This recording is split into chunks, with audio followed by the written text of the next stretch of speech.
So my name is Karen Greenberg. I lived in Philadelphia for about 25 years, and for about 5 years, I worked with an organization in North Philadelphia called One Day at a Time as their director of shelter finance.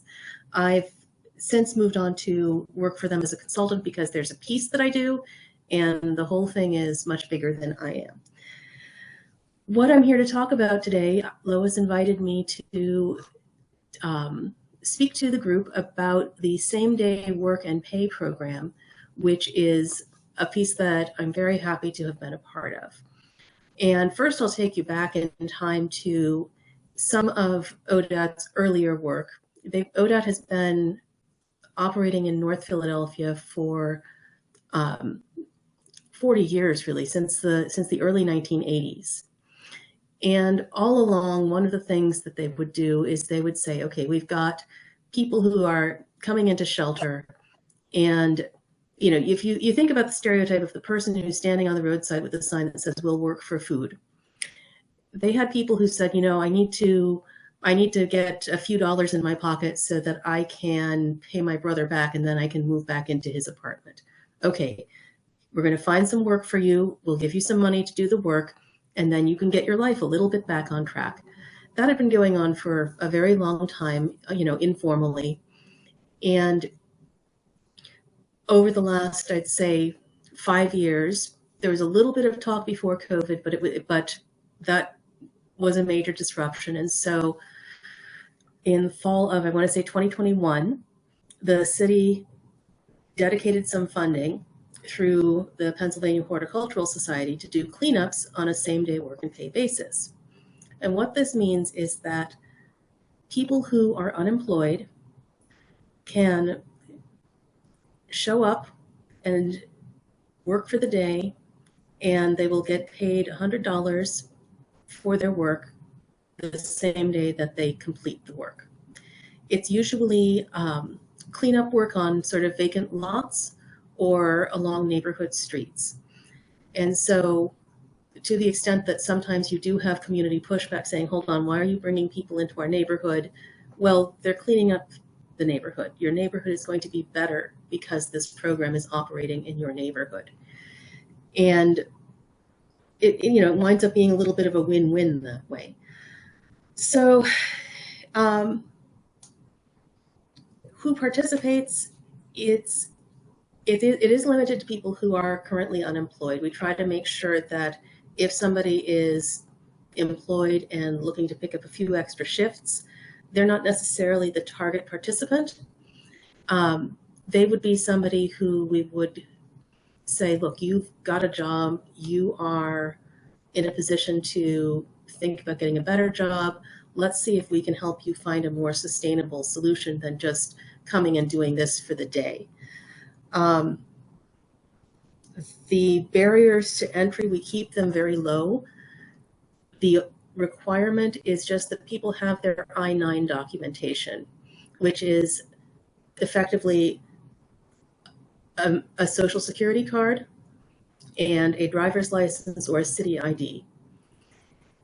That's not the exhaustive list of what's acceptable, but a lot of the time, if we have people who come in who don't have documentation, one of the first things that the social workers help them get is a social security card, which is proof that they can work legally. And then one of the next things will be some kind of proof of identity, which is the other piece that you need to fulfill the I-9 requirements. So typically it's if somebody has come in off the street, they may already have those documents, but if they don't, they'll have them fairly quickly. And it's a very normal thing for people to get sort of early in the process of getting back on their feet. We don't screen for any kind of drug use. We don't ask about any kind of background. It's if you are able to show up and if you are willing to work, you will get work and you will get paid. Are there any questions so far? I just figure I should stop and check once in a while. Okay, so one of the things that started when it first started was we advertised it, and people thought it sounded too good to be true. Which you think, okay, $100. how far is that going to get you? Well, it'll get you very far if you really don't know where your next $100 is coming from.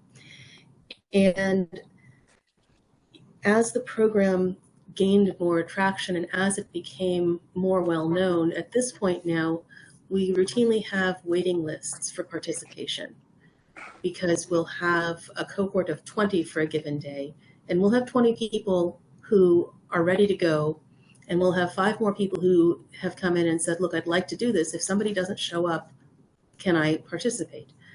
We then, we'll let them participate the next time, because there is a limit on the number of times we let people participate.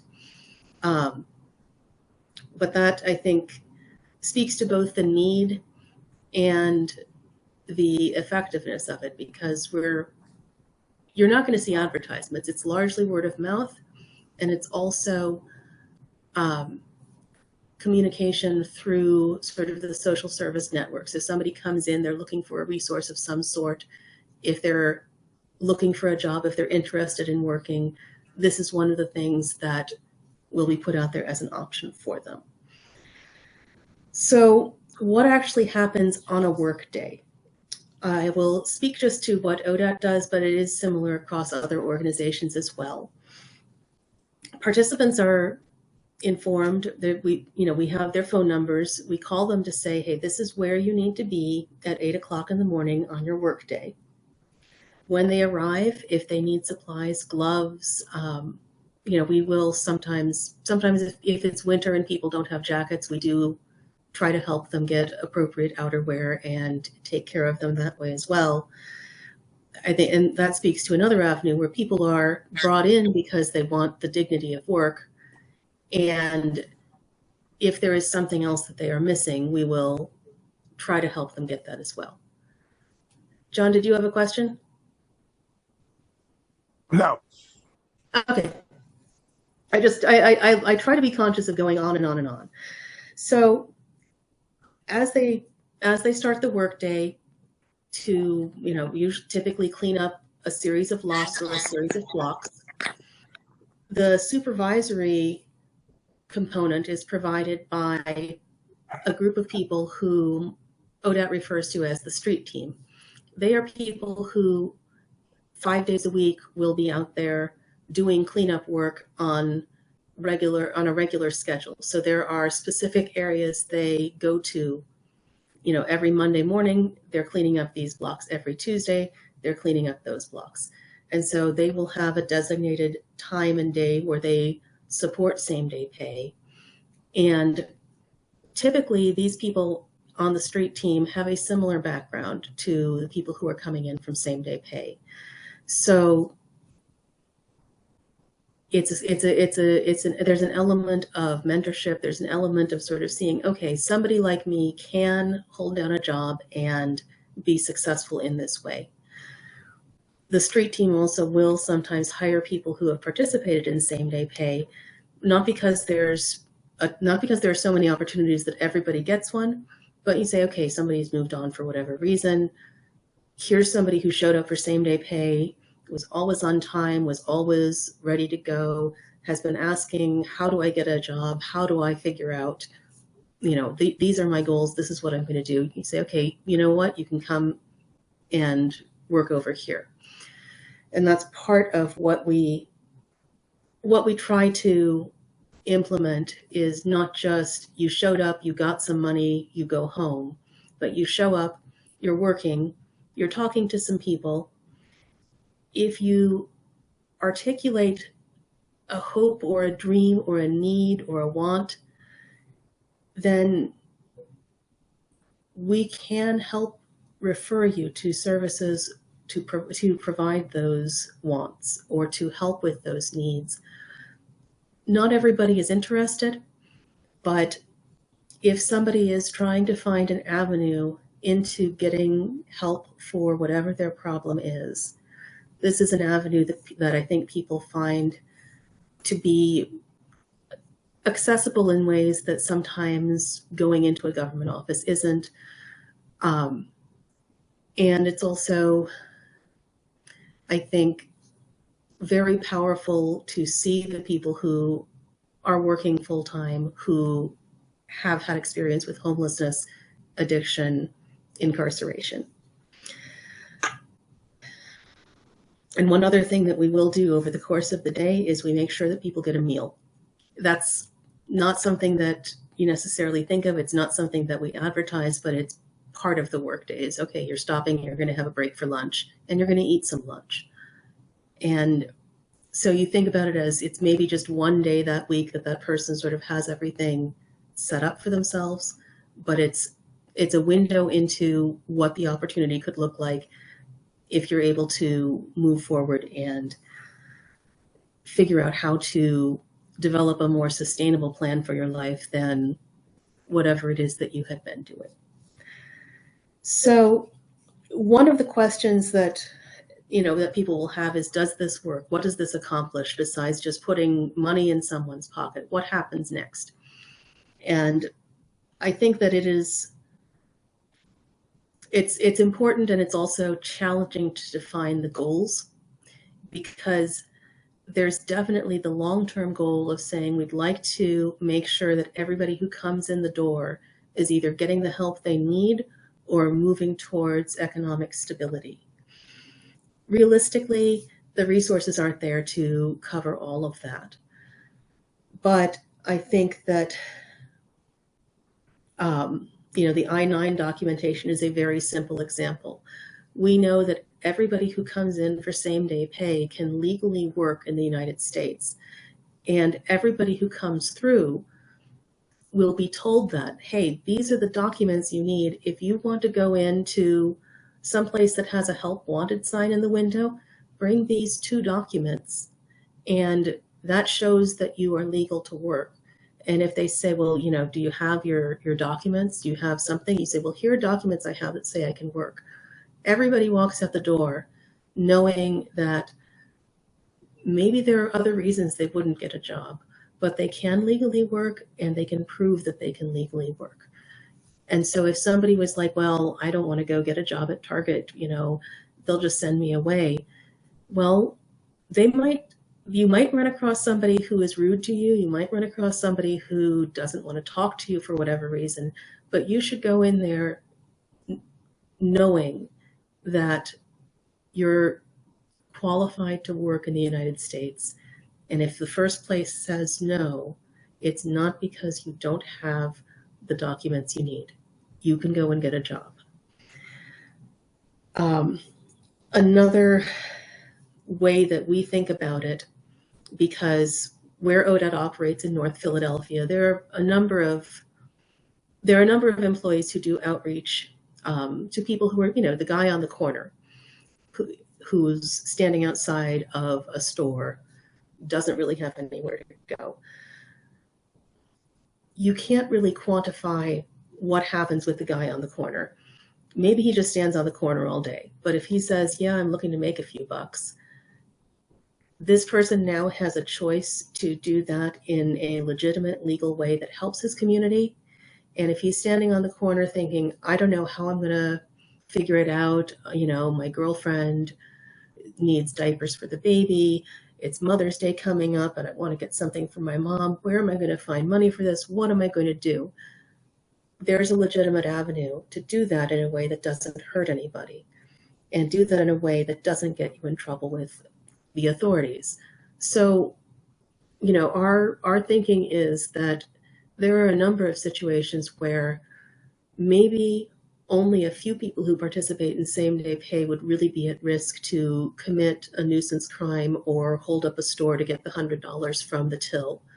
But when you think about the fact that holding up the store to get $100 from the till is not just about the $100, it's also about the trauma that is inflicted on the store owner, the danger that the people in the neighborhood perceive because of crime, the resources it takes for the police to respond and monitor.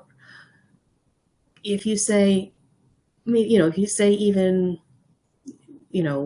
one small percentage, we're really at risk to do that. Well, if we take that chance away, if we prevent that from happening, that's absolutely worth doing. And And I think the other thing to say when you say, does it work? How many of these people are in jobs long term? We've done a little bit of sort of number crunching just based on what we see at ODAAT and what we know of people who sort of remain on our radar. And what I noticed was over time, you'd see about a third of the people who did same day pay would be in a regularly scheduled part-time or sometimes full-time job later on down the line, 3-6 months down the line. Now, that, the stability is something where I haven't been able to measure that. This is more, I'll do like a point in time count saying, okay, where are these people at this point in time? Where are people at that point in time? But I think that's a very hopeful statistic because that's not with robust follow-up. That's with the information that's readily available. I think if we followed up, we'd know more. But I think the 33%, if you go with the idea, these are not people who would necessarily be out there looking for jobs. And if a third of them are earning income beyond same day pay on some level, that's a win. The 33%, I think, is also a good number because when you think about the hurdles people overcome if they're going from homeless on the street to full-time employment, it really isn't very simple. And there are a lot of steps that somebody might need to take. So that's where you say, well, 33%, that doesn't sound like a lot, but it's a number that I'm very proud of. And it's a number that makes me very hopeful. So any questions right now that people want to join in with? Yes, you said there's a limited number of days that people can work with you. What is that number? So this actually goes back to some of the origins for different organizations that were doing things. It's 5 times, and that is only because there were some pilot programs where the way they operated was to keep the participants' income under IRS reportable levels. So if they paid someone $600, it would be reportable as either an independent contractor, or if they were classified as an employee, obviously that would be also reportable. But that it was, $500. If we limit people to 5 times, we know that we're not going to run into some kind of situation where we should have issued a ton of W-9s. And that's a piece that I think it would be interesting to revisit, to say, okay, how many times, how do we sort of parse this out? Because for some people, one time of same day pay are like, wait a minute, I can get a job. Tell me what to do next. And some people are just not ready for that. And there's no reason that they need to be ready within 5 instances, other than this is just sort of how it was originally set up. The other limit we have is straight up funding, because it's a certain number of participants per month. And if you do more than that, you don't get paid more. You have to come up with the funding yourself. And that's where, so, to date, what we've done is we've said, okay, it's this many per month. We're going to, 20 this week, 25 that week, 25 that week, 20 that week. And that's what we have for the month. So those are the 2 limits that exist right now. Now, the funding itself, that comes from Philadelphia government, or does it come? Yes, it's the city funds the Philadelphia Horticultural Society, which is why there are a lot of empty lot cleanups. Oh, look at that. Okay, I didn't Yes. connect that. Ah, Yes. oh, that's wonderful. Now, Yeah. At Arch Street, where we help out with feeding programs at Yes. at the Old First Church. I'm wondering if and they're homeless people.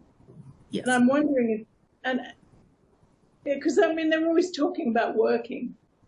Yeah. And they don't have homes. And I'm wondering, I guess that's got to be part of your people. Yes. Yes, that's one where I do not operate on the social services side, so I would not know specifically where the outreach is happening. But that's exactly where we would, hand out flyers saying, if you're interested in same-day work and pay, you can call this number, you can visit this office. There's a website as well, although I think it's much more typical for somebody to either walk in or phone. So if you have not seen brochures about same-day work and pay, that's one where we could potentially do some more outreach. Yeah, they come from various programs. Yeah. I mean, one thing I know about homeless programs is everyone works together. That's wonderful. Yes. Yeah. Yeah. Yeah. The thing that I hear from the client-facing people is that sometimes you'll have a person who comes into shelter with one organization, and they just don't jive with the case manager, or there's an employee who they, butt heads with, and you say, what, you can go to another one. That's okay. And it's not stigmatized at all. It's just, hey, this person isn't getting along with Charlie. Can we, can we try your location instead? And hey, it's Wednesday. You need some food. This is where you can go to get lunch. Yeah. Anything that's going on like that is good news, and there's really a lot of collaboration. Yeah. So Sister Mary Scanlon. Yeah. Yeah. Incredible woman. Yeah, I know her retirement is going to is really going to sort of leave not a vacuum, but just she's going to be missed. And there are going to be other people who sort of come into prominence and other ideas which come up. So I'm excited to see that, because I think there are a lot of good ideas and a lot of good people who may have an opportunity to step up now. So did I hear somebody say that? Did I hear somebody say that Sister Mary was retiring? Yeah. Oh, yeah. Oh, okay. I did work for her, Project Home, with the outreach teams. She was very good to work for. Yes. Yeah. Yeah. And her attitude, I think, really did inform a lot of how Philadelphia approaches people who are unhoused, which is wonderful. All right. Any other questions before I go on to? Yes, you mentioned that you give phone calls to people. How do homeless people who are sleeping on the corner get a phone call? Well, it's a lot of them actually do have phones, believe it or not. Sometimes it is a question of they come into shelter, and because same-day pay does not operate every day, it's usually once a week. So if somebody is coming into shelter, signing up for same-day pay, often there will be, a 10 to 14 day lag until they're able to participate. And so if somebody doesn't have a phone, they'll call the shelter. And then also getting a phone is one of the things that is a priority for case managers to help people with if they are coming in off the streets. There are programs which provide low cost, just very basic phones. You're not getting an iPhone, but you're getting a device which you can use to make phone calls and, to schedule appointments and keep in touch with people. So Medicaid gives them free. Yeah. It depends on what somebody's eligible for. The other thing that you do run into is people who they've gotten their phone from source number one, they've gotten their resource from source number one, and they're not eligible for another 6 months because they lost it or something happened. So you may have to try a few avenues to help someone in the moment, but yeah. All right, any other questions right now? Okay, so the next thing that I talk about is what's really difficult about the program. I'd say one thing is that is difficult, we already touched on, was the participation limits, because that's just sort of a relic of when it was a pilot program. And it's very difficult knowing that there are probably people who would benefit from having a little bit more open-ended opportunity and a little bit more of a professional evaluation of what are you ready to do next. Because from my thinking, if same-day pay is something that someone needs to do for 3 to 6 months while they're getting clean, that's okay. It's funny. One of the supervisors, we sort of said, okay, do you have problems with people showing up under the influence? Because you figure that may happen. And the question was, okay, are you trying to deal with people who are disruptive? Is this something where we should get you a little bit more support somehow? And he said, well, I mean, as long as they're not drunk, because the people who are drunk sometimes get a little belligerent. But the people who have been smoking weed, they're okay. They may be like a little laid back, but they're okay. And you think, well, okay. It's not how I would go to work, but that willingness to meet people where they are is something where you say, okay, if somebody's still using, but they get themselves together for that day, and they're really 90 days out from being able to think about really holding down a job, is this something that we could have in place as a way to have someone be at a point where they're 90 days sober and they're ready for a job, as opposed to they worked for 5 days in there and it was kind of broken up by stuff, and one time they didn't show up because they forgot. I'd like to be able to do that. That's one of the things that's difficult, and it's not on the immediate horizon, but it's one of the things as we think about what programs to develop, it's one of the things that I'd like to see happen. Another thing that was sort of a challenge is that it's another thing that we touched on, saying, okay, do people actually have a phone? You're often dealing with people who don't have the same resources and knowledge base that a company would assume an employee has. The example that I give is when I was setting up the payroll system for same-day pay, the representative from the payroll company said, oh, you can just have employees onboard themselves. It's no work for you. Send them an email, they'll enter their name, address, phone number, social, they can even complete their W-4 online. And I thought, yeah, I can do that. That's not who we're working with here. We're working with people who are probably not going to have a computer. They might be able to do it on their phone, but maybe not. And even if they do, even if they do have that technical resource, if somebody is coming out of incarceration and they never held a legal job before they came in, which is entirely feasible, how are they going to know that they need to do this? They're going to get an email saying, please complete your onboarding form. And they're going to say, what? I'm not onboarding anywhere. I'm going to work. Or they'll go into it and it'll say, enter your social security number. They'll say, well, am I sure? No, I don't just give out my social security number. That's how people run things over on you. So there's an assumption sometimes that people will know how to do things, that they really do need someone to teach them or to help them do. And that does create a fairly high administrative or supervisory burden, which is its own challenge, not because the work is so hard, but because there's definitely a bias against programs having a high administrative burden. I think that you could probably characterize some of it as providing services and educating individuals, especially if you're talking about how do you complete your W-4.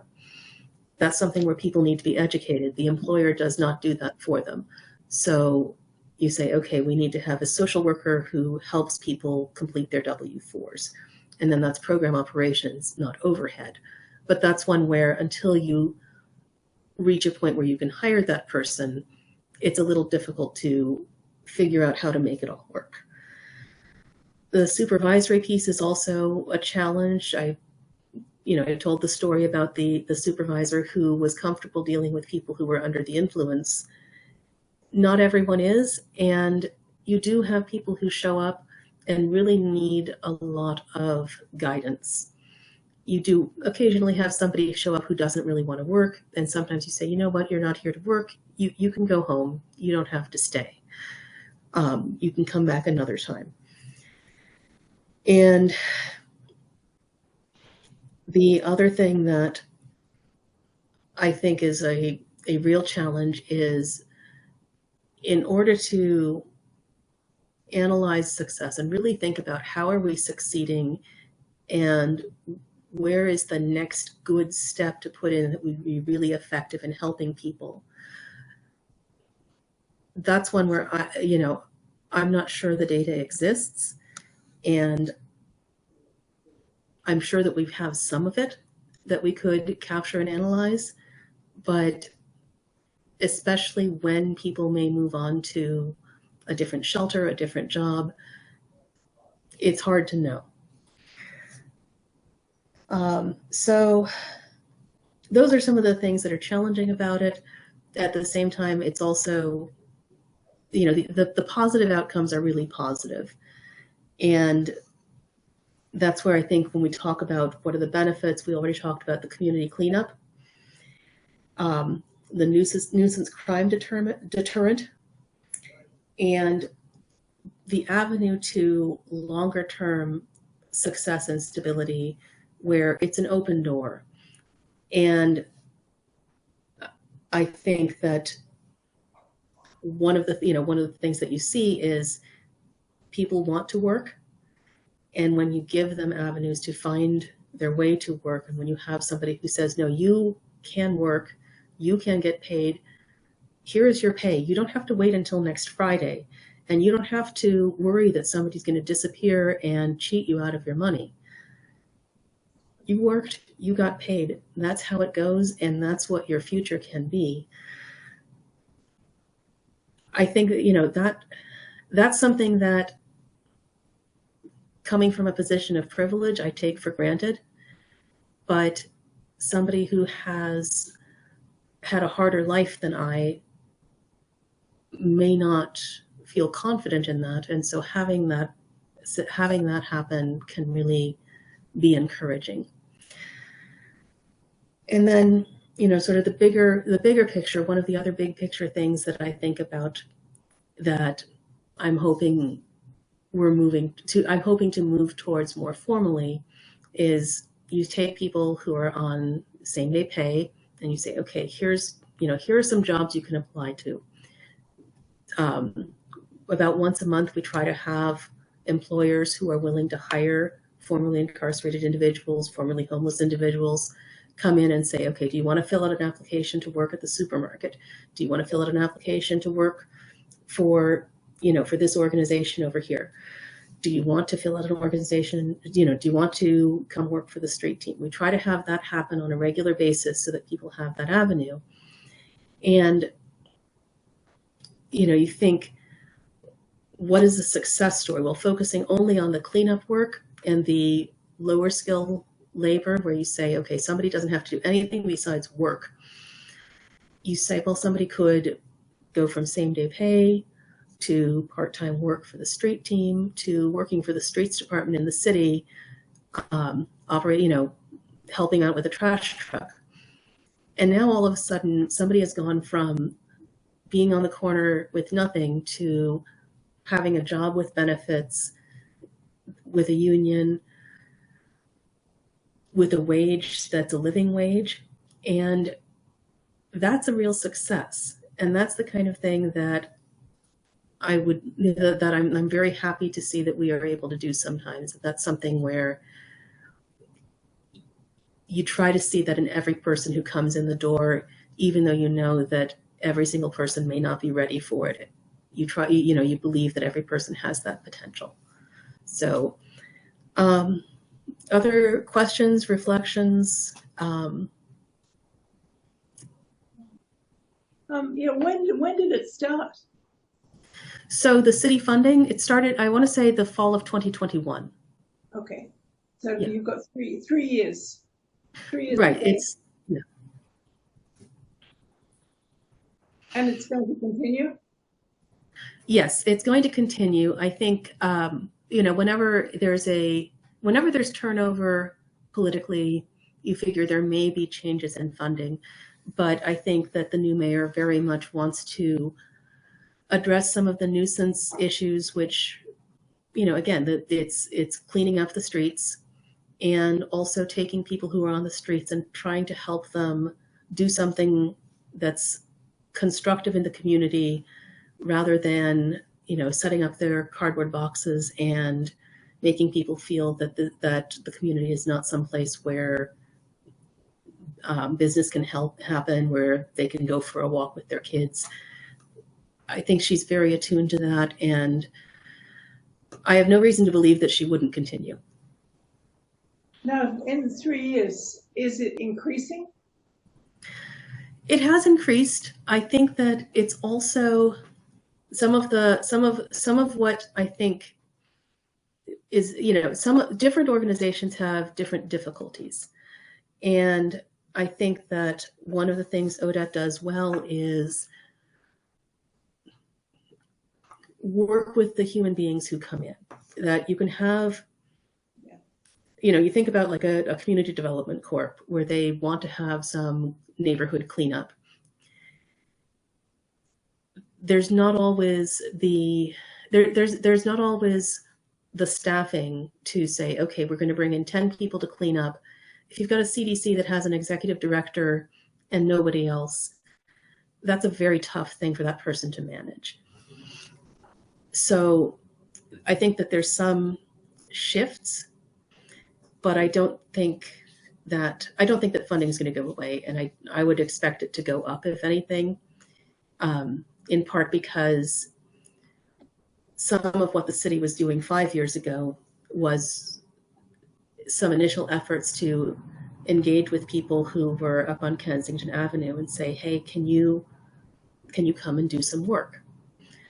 And that was sort of the genesis of the $500, that whoever was figuring that out within the mechanism of city government said, okay, you know what, I can move $500 at a time, and I won't, and I can make that happen and help a few people and change things a little bit at a time.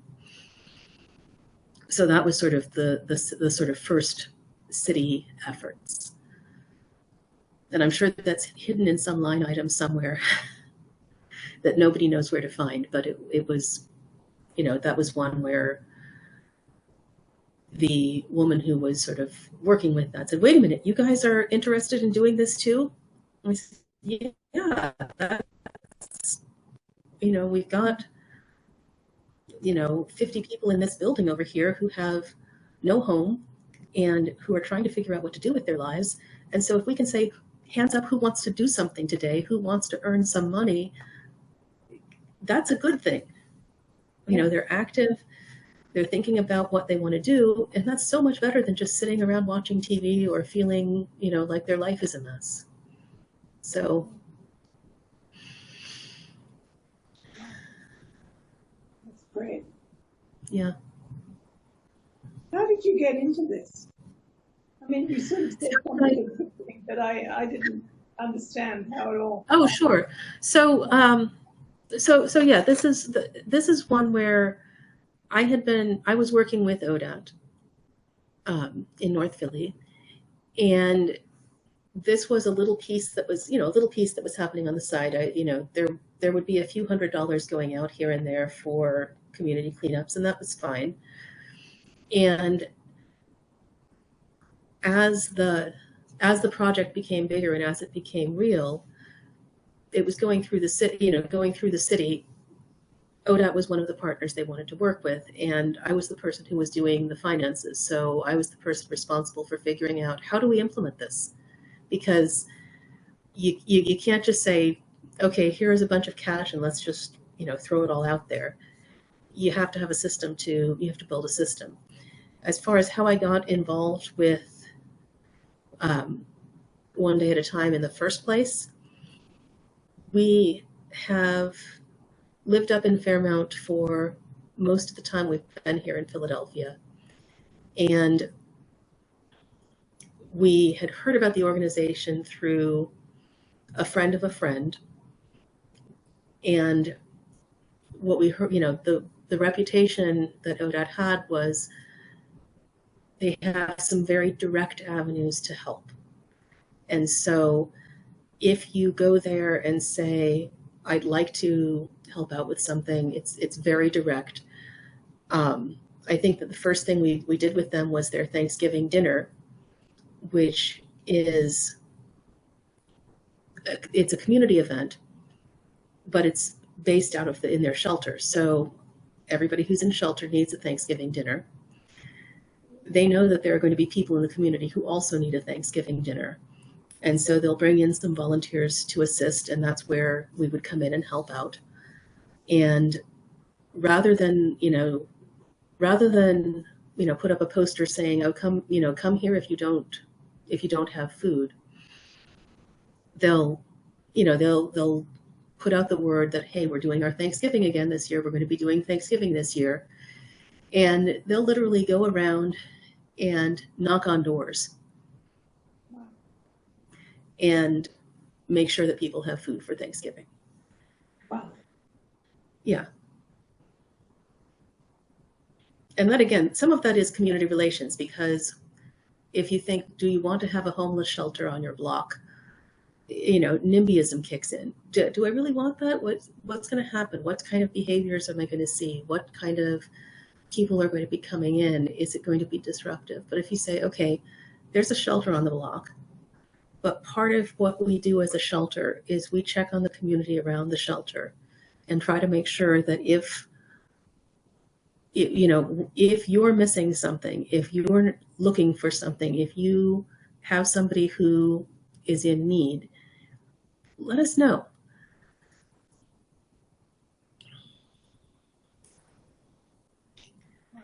So,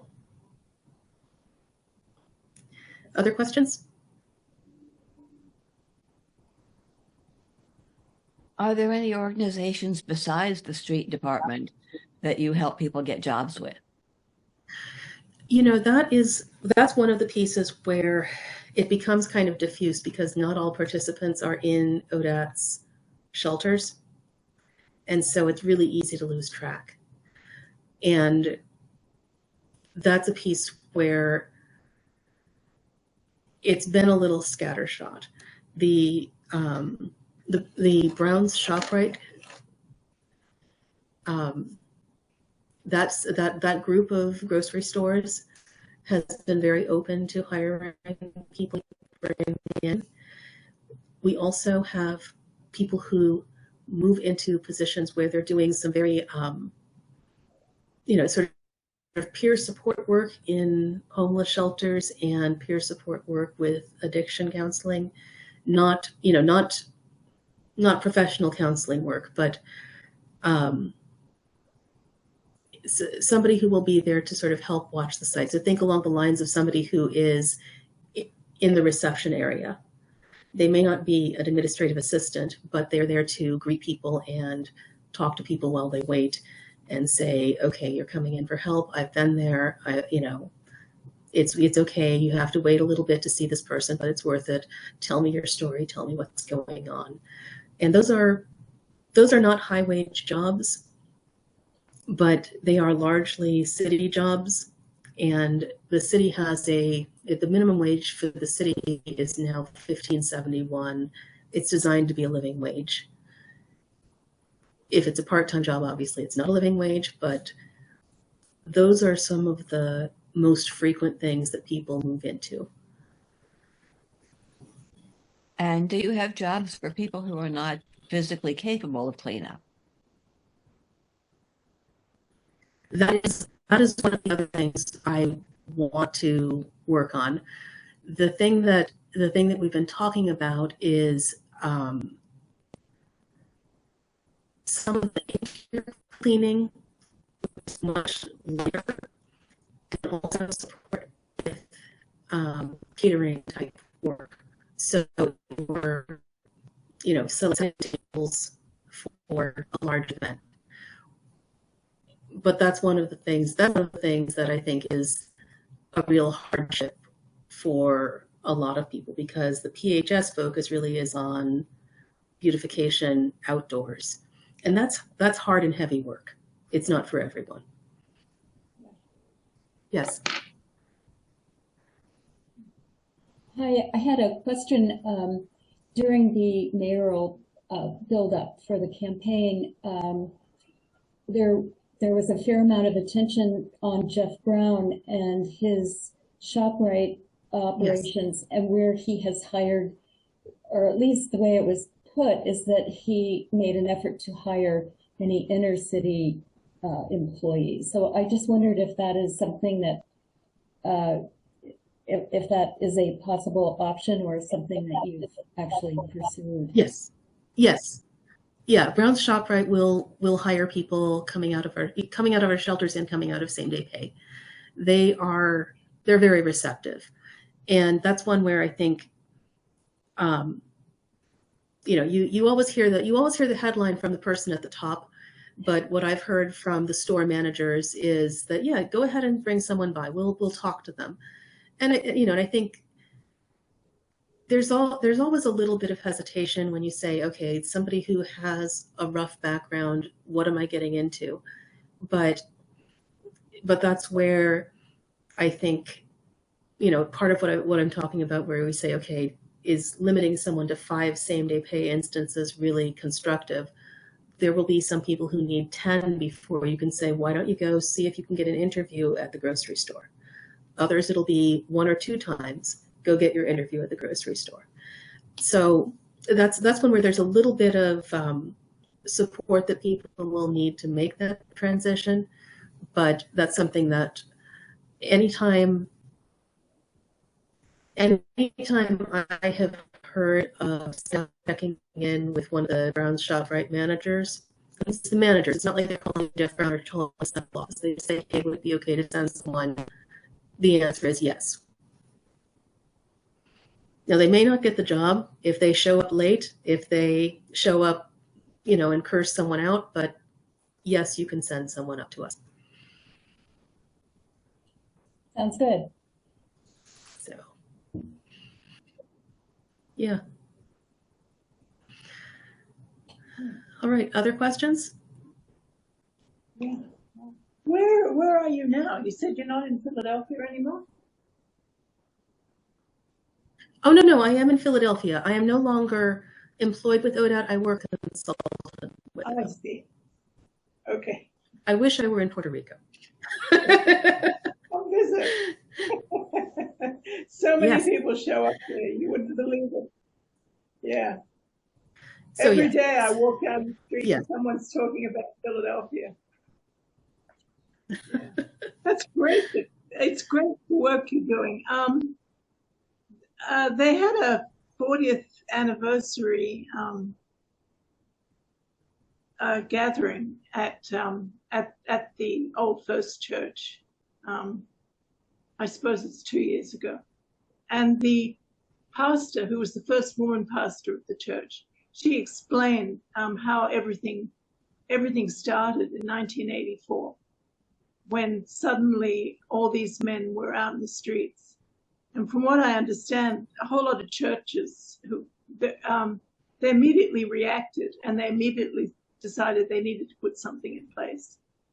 And everything sort of sprang from there. I don't know when Mary Scanlon was involved, probably before everyone else, I imagine. I mean, she always had a finger on the pulse. But yeah, that was, so they've been doing that work then since 1984. And in November, they moved a building over so that they could start building their affordable housing. And I believe that's pretty much underway at the moment. So so much is going on, which is really, really great. Yeah. But I remember in 1987, I started, there was a breakfast program in Camden, St. Paul's in Camden. And we would see people walk over the bridge from Philadelphia for the breakfast program. Yeah. And the homeless people, they were all Vietnam veterans. That was Yeah. in 1984, and that's not so anymore because they died. You can only be in the street for so long. Yeah. So Yeah. I imagine you're seeing that too, that the population just keeps changing quite dramatically. It does. It does. And I think one of the challenges, this is more with the homeless population than with same day pay, that you see more mental health issues. That may be something that was there a long time ago, but it was just thought about very differently.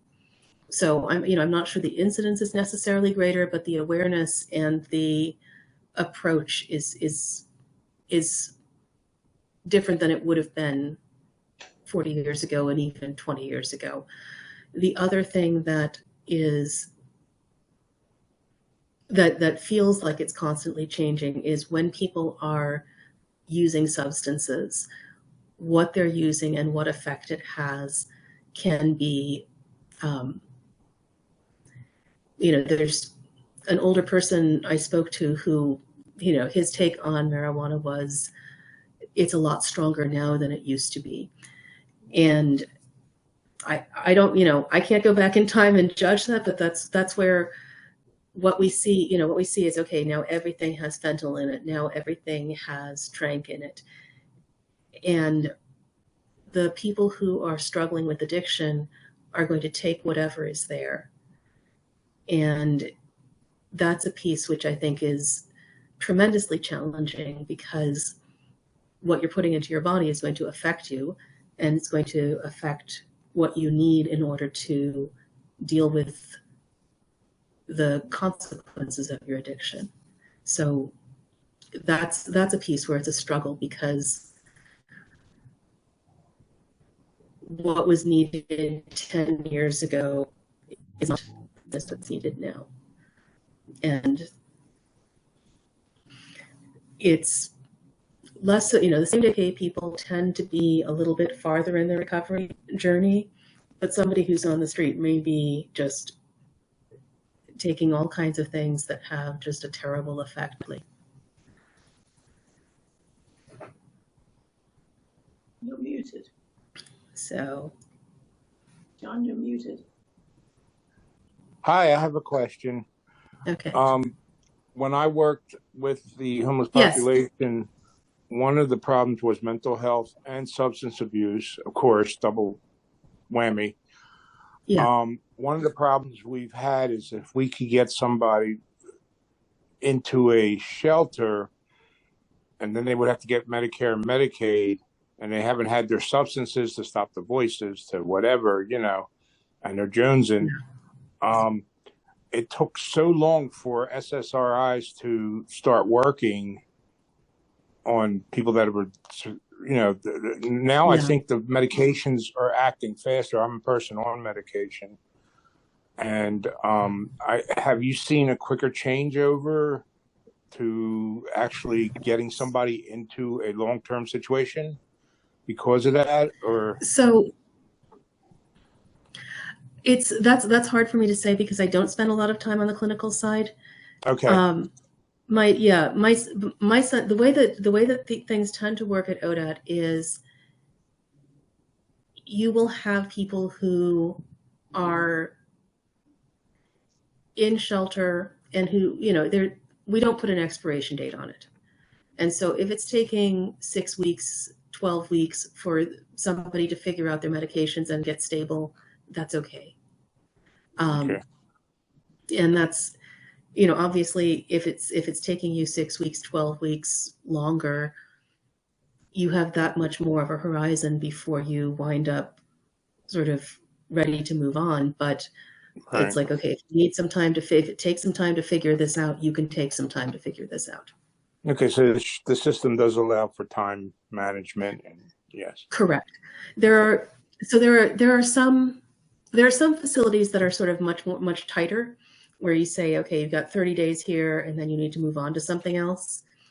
But that's one of the things where ODAAT tends to be very open to. I think technically the case manager has to say, well, it's a 90-day opportunity for you. It's 90 days of shelter, but I recommend extending this person's stay another 30 days, another 60 days. And that's one where the vibe at ODAAT is we will extend the stay if somebody needs to stay. Qualifies. It's just not, yeah, it's not even, you know, definitely if somebody is being disruptive and actively not trying, then the question may be, okay, do you need a more restrictive environment? Do you need more support than me? Okay. Thank you. Yeah, no problem. Great. So I'd just like to end by thanking you all for being interested in this. I think, you know, there's one activity that ODAAT did, which I would love for them to be able to share with more people, where they had people, they had staff, including people who had been homeless, acting out little skits showing this is what it takes for somebody to come into shelter and start figuring out their life and know what to do next. And the way they presented it was they said, okay, we're going to have one client who's sort of the model client, like this is somebody who's perfect and who's really easy to deal with, and then one person who's just having a struggle. And so they have, you know, the initial interaction. Hey, how are you? What's your name? My name's Karen. What's your name? Is this, you know, how long have you been hanging out here? And the two things that came out of it were both the joy that people were expressing when they thought about how far they'd come, and also just the intensity of the challenges people have. You know, it's when somebody was the not ideal client, you could see why they were the not ideal client. That you said, hey, do you want to come with me to get some food and shelter? Why should I trust you? And the fact that people care about human beings who are in that situation is really one of the things that makes it possible for everybody who works in that area to keep their spirits up and keep doing, you know, that good but sometimes difficult work. So thank you. Any other questions I'm happy to answer. Any follow-ups I'm happy to. I have one comment. Yeah. I remember working for the outreach teams while I was going to college. And one of the things is your scenario that you presented where the person says, why would I come with you? You know, we would bring food and, you know, blankets and cigarettes even. Yes. Yeah. And gain the support and the trust and hopefully, you know, break down those barriers. So it's a process of breaking down walls. Yes. Yeah. No, absolutely. That's the thing. They had the one person who's like, dang, I don't know how I got here and I just need to get out of here as fast as I can. I'll go with you. And then the person who said, why should I go with you? You know, next week we're coming back and we're bringing a sandwich. Next week we're coming back and we're asking, you know, do you need a coat? And she says, yeah, you know what? Give me, you know, I know you're for the sandwich. You have this. I'll trust you now. And it's a long process. So yeah, I'm glad to hear that. Some things are just, it's the way human beings are. Yes. And I'm glad that you. Yeah. So, all right. God, I miss those days of doing that. I just miss those days of being active in that atmosphere. So it was very rewarding and very fulfilling. And thank you very much. No, it is. And it's, look, you're welcome. And thank you for the time you spent doing that work too.